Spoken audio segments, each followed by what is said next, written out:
आसाम के डुमडुमा गांव में होमेन नामक युवक रहता था। उसके पिता मर चुके थे। माँ ने ही उसे पाल पोस कर बड़ा किया था।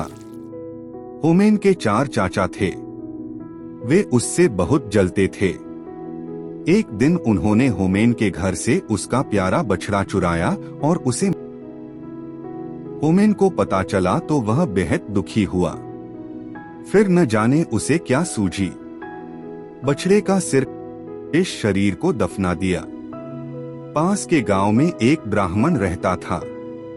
बछड़े का के आंगन में छिपाकर होमेन ने ब्राह्मण से कहा, आपके घर से तो गौमांस की बदबू आ रही है।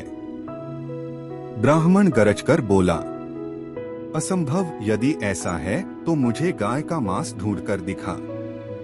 होमेन ने बछड़े का सिर उसके आगे ला रखा। ब्राह्मण के तो हाथों के तोते उड़ गए। उसने होमेने को बहुत सा धन दिया ताकि वह गांव वालों को उस बात के बारे में न बताए। होमेन ने थैली भर धन लिया और अपने चाचाओं को दिखाकर बोला, पास के गांव वालों ने मुंहमांगे दामों पर गौ। वे लोग तो और भी मांग रहे थे। मैंने कहा, कल लाऊंगा। चाचा बहुत खुश हुए।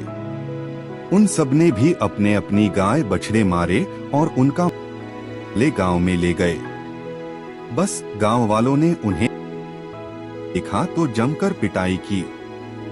बौखलाए हुए चाचाओं ने होमेन की झोंपड़ी में आग लगा दी। होमेन और उसकी मां बेघर हो गए। बेचारी मां के आंसू देखकर होमेन तिलमिला उठा। उसने राख इकट्ठी की और एक दूसरे गांव में जा पहुंचा। ले लो, आंख का सुरमा ले लो, इसे लगाकर गड़ा धन मिल जाता है। जिसका ब्याह न होता हो, जल्दी ब्याह हो जाता है। हाथ की हाथ एक थैली सुरमा बिक गया। शेष राख होमेन ने छिपा दी। अपने चाचा के पास जाकर बोला, मेरी तो झोपड़ी की सारी राख बिक गई। चाचा ने हैरानी से पूछा, राख बिक गई? हाँ, इसमें क्या शक है, कहकर उसने पैसे दिखाए।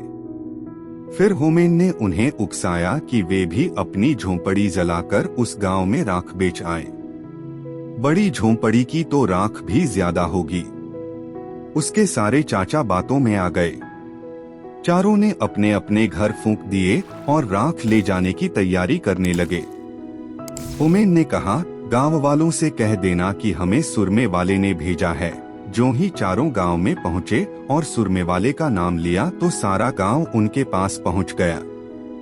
देखते ही देखते बांस की लाठियां उन पर पड़ने लगी। बेचारे पिटते पिटते घर लौटे। चारों ने गुस्से के मारे होमेन को मारने की योजना बना ली। उन्होंने होमेन को नदी किनारे रस्सी से बांधा और खुद भात खाने घर चले गए। उनके जाते ही वहां से एक सौदागर गुजरा।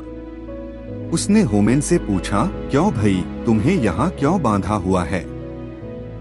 होमेन ने बात बनाई, जी, मेरे चाचा मेरी शादी एक खूबसूरत लड़की से करना चाहते हैं। मेरे मना करने पर मुझे बांध दिया। सौदागर बोला, मैं शादी कर लेता हूँ उस लड़की से, क्या ऐसा हो सकता है? होमेन ने झट से उसे बांधा और उसका घोड़ा लेकर रफू चक्कर हो गया। चारों चाचा खा पी कर लेट गए।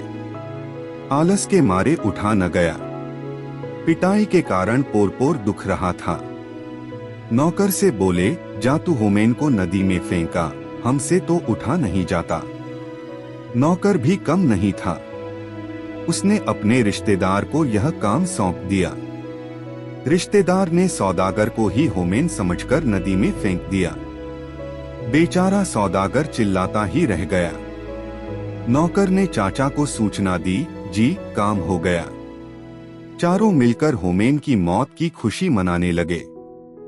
होमेन ने पेड़ के पीछे छिपकर सब देखा और घोड़ा लेकर चाचाओं के पास जा पहुंचा। सबको प्रणाम कर बोला, नौकर ने गहरा धक्का नहीं दिया, इसलिए केवल घोड़ा मिला। यदि गहरा डूबता तो शायद बैल, गाय व हाथी भी लाता। चारों चाचा फिर उसकी बातों में आ गए। होमेन को पुचकार कर पूछा, क्या सचमुच नदी में पशु मिल रहे हैं? हाँ हाँ, आप लोग भी ले आओ, होमेन ने कहा। चारों चाचा आलस छोड़कर नदी की तरफ लपके। नौकर को भी साथ ले लिया। तट पर पहुंचकर नौकर को आदेश दिया, हम चारों को जोर से पानी में धकेल दो।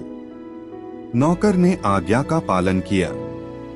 ओमेन को सदा के लिए ईर्ष्यालु और दुष्ट चाचाओं से मुक्ति मिल गई।